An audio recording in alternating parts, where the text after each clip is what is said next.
troisième partie, s'aimer soi-même. Vous souvenez-vous de la dernière fois où vous étiez amoureux? Votre cœur soupirait d'aise, non?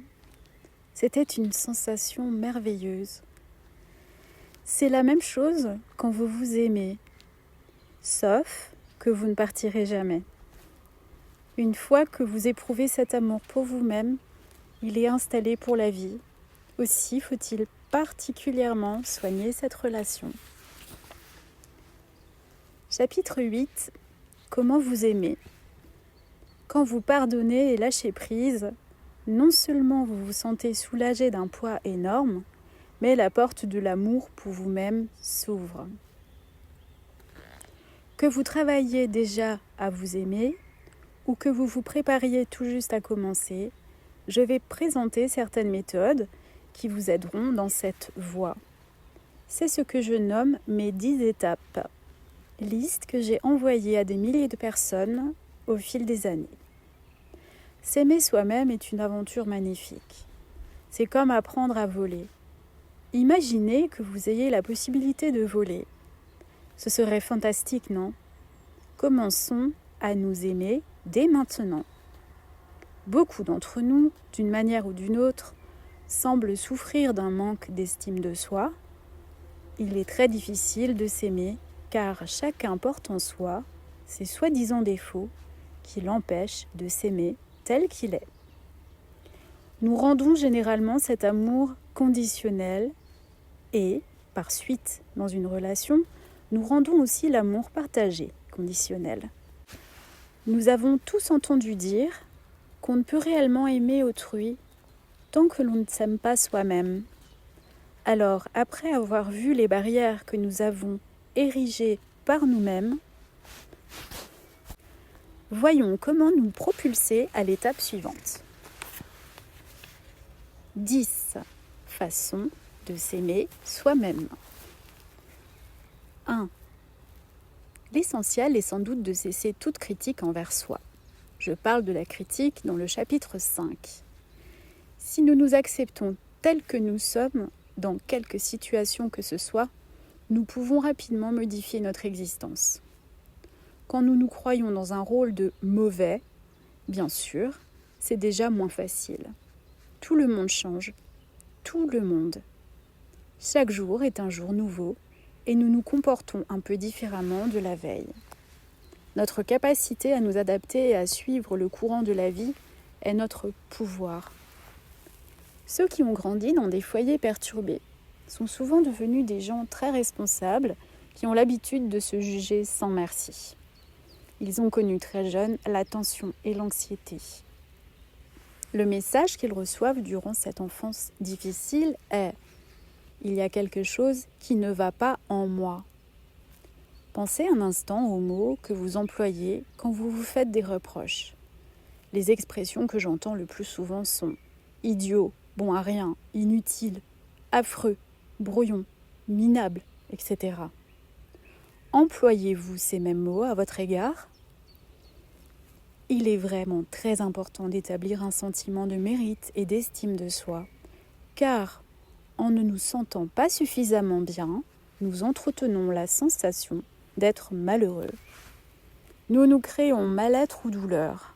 Nous remettons sans cesse à plus tard ce qui pourrait nous être profitable. Nous maltraitons notre corps par la nourriture, l'alcool ou les drogues. Nous nous sentons tous d'une manière ou d'une autre en insécurité, tout simplement parce que nous sommes humains. Arrêtons de prétendre que nous sommes parfaits. Aspirer à la perfection ne contribue qu'à nous créer un énorme stress et nous empêche de nous occuper des secteurs de notre existence qui réclament nos soins.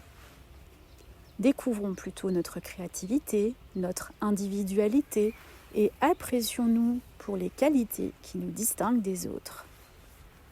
Chacun de nous a un rôle unique à tenir sur cette terre et, en nous critiquant nous-mêmes, nous l'occultons. 2. Nous devons arrêter de nous faire peur. Nombreux sont ceux qui se terrorisent avec des pensées effrayantes et rendent toute situation bien pire qu'elle ne l'est déjà. On fait une montagne d'une taupinière. C'est une façon de vivre épouvantable, où l'on s'attend toujours à une catastrophe. Combien d'entre vous se couchent le soir en créant le pire scénario qui soit à partir d'un problème ? Vous êtes comme l'enfant qui s'endort, terrorisé à l'idée qu'un monstre est caché sous le lit. Et ensuite, vous vous étonnez de mal dormir.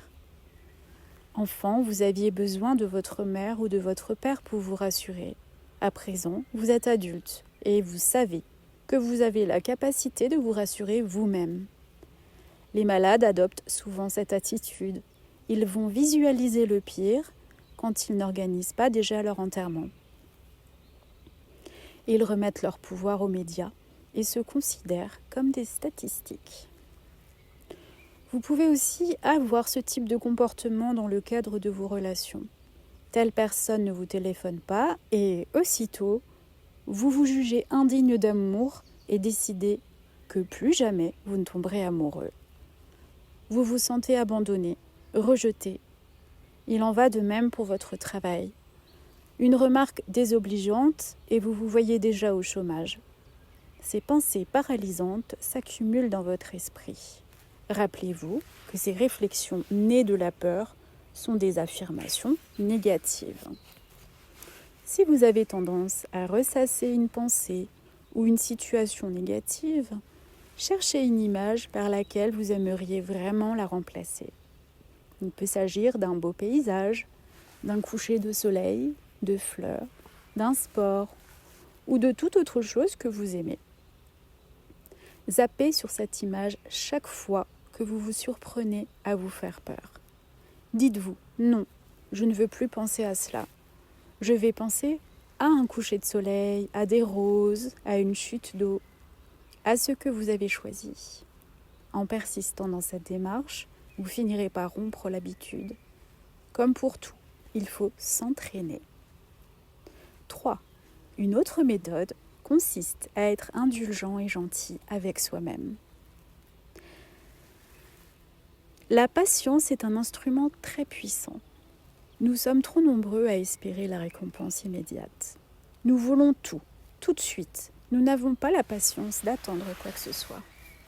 Nous nous énervons quand nous devons faire la queue ou quand nous sommes bloqués dans un embouteillage.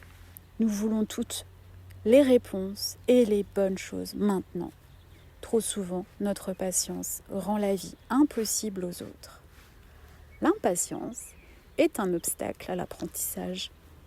On veut les réponses sans apprendre la leçon ni fournir les efforts nécessaires.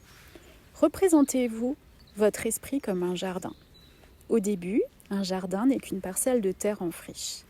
Vous trouverez peut-être beaucoup de ronces, de haines et de cailloux de détresse, de colère et de soucis.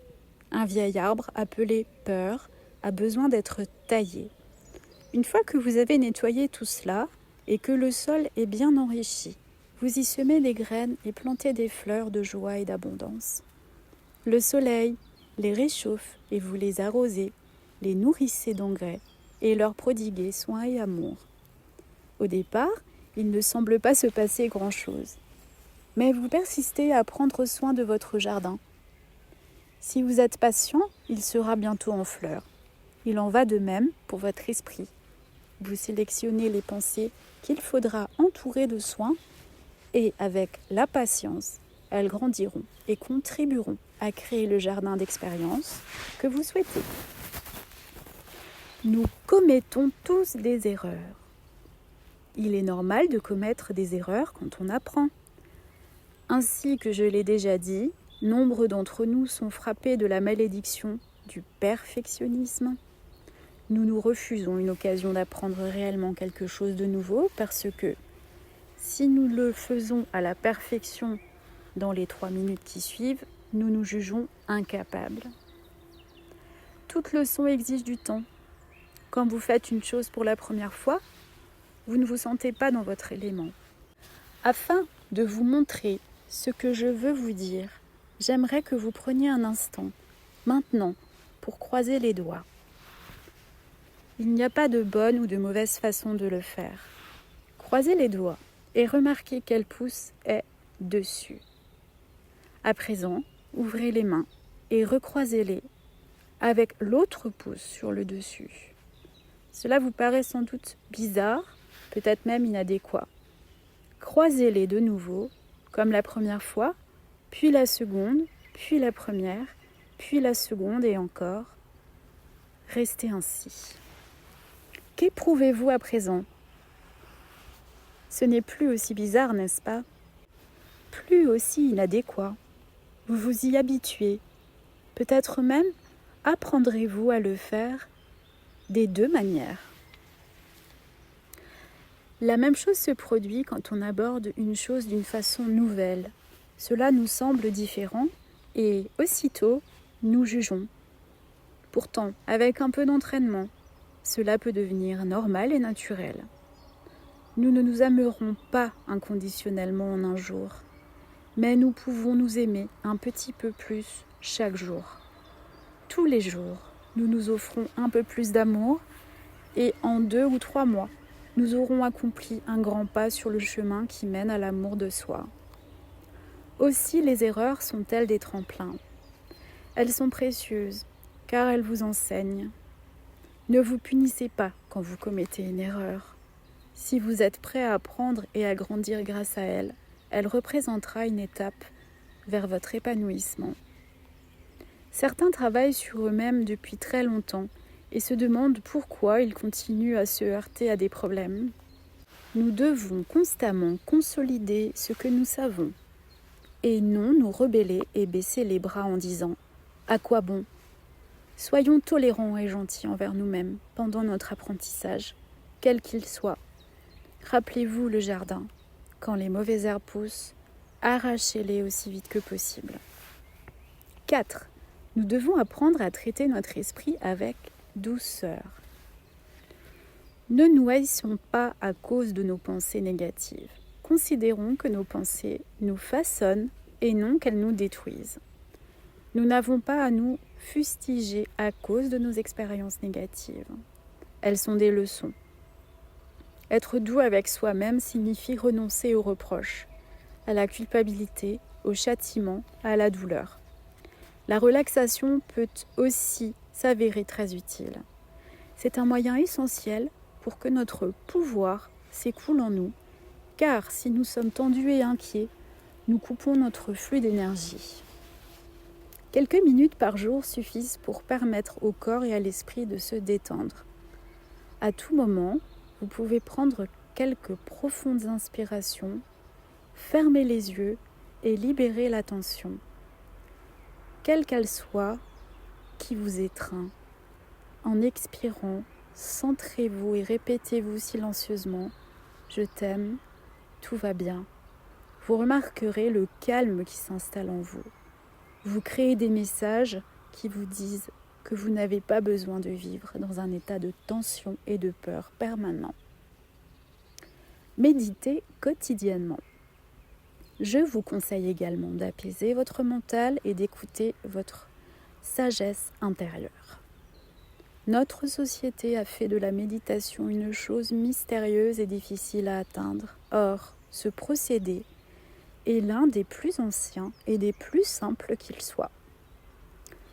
Il nous suffit de nous placer en état de relaxation et de nous répéter silencieusement des mots comme amour ou paix ou toute chose qui ait une signification pour nous. Om est un son ancien que j'utilise dans mes ateliers et qui semble très puissant. Nous pouvons aussi répéter « je m'aime » ou « je me pardonne » ou « je suis pardonné ». Ensuite, nous restons un moment silencieux. Certains pensent que pour méditer, il faut empêcher le mental de penser. Il n'est pas vraiment possible de faire taire le mental, mais on peut le ralentir et laisser dériver les pensées. Si nous pouvons accéder à un état où nous regardons dériver nos pensées.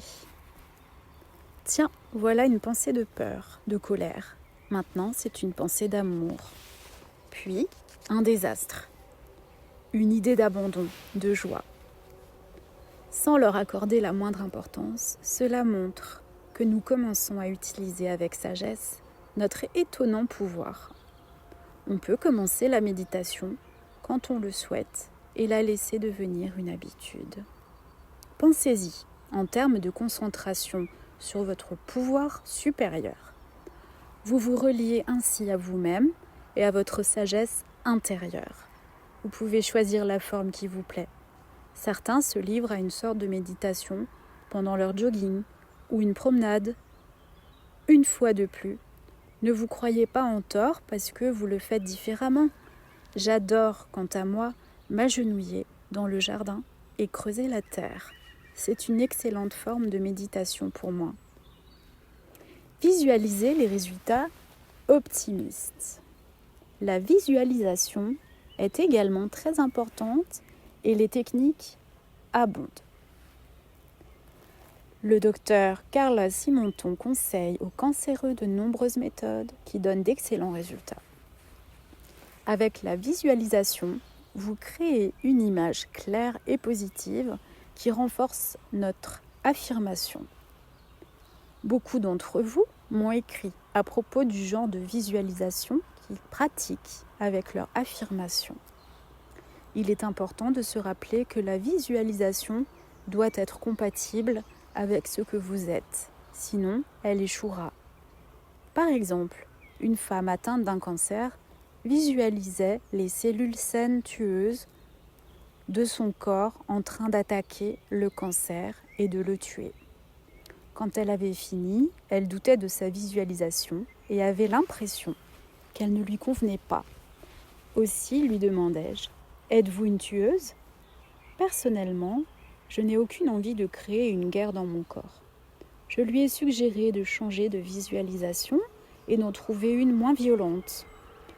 Je pense qu'il est préférable d'avoir recours à des images plus douces, comme les cellules malades fondant au soleil ou transformées par la baguette magique d'une fée. À l'époque de mon cancer, j'utilisais l'image d'une eau fraîche et pure en portant les cellules malades hors de mon organisme. Nos visualisations ne doivent pas être agressives au niveau subconscient. Si un membre de votre famille ou un ami est malade, ne le voyez pas toujours malade, vous lui ferez du tort. Et visualisez-le en bonne santé. Envoyez-lui de bonnes vibrations. Cependant, rappelez-vous que sa guérison lui appartient. Envoyez-lui votre amour. Tout le monde peut visualiser, décrire une maison. Les possibilités de l'esprit sont inépuisables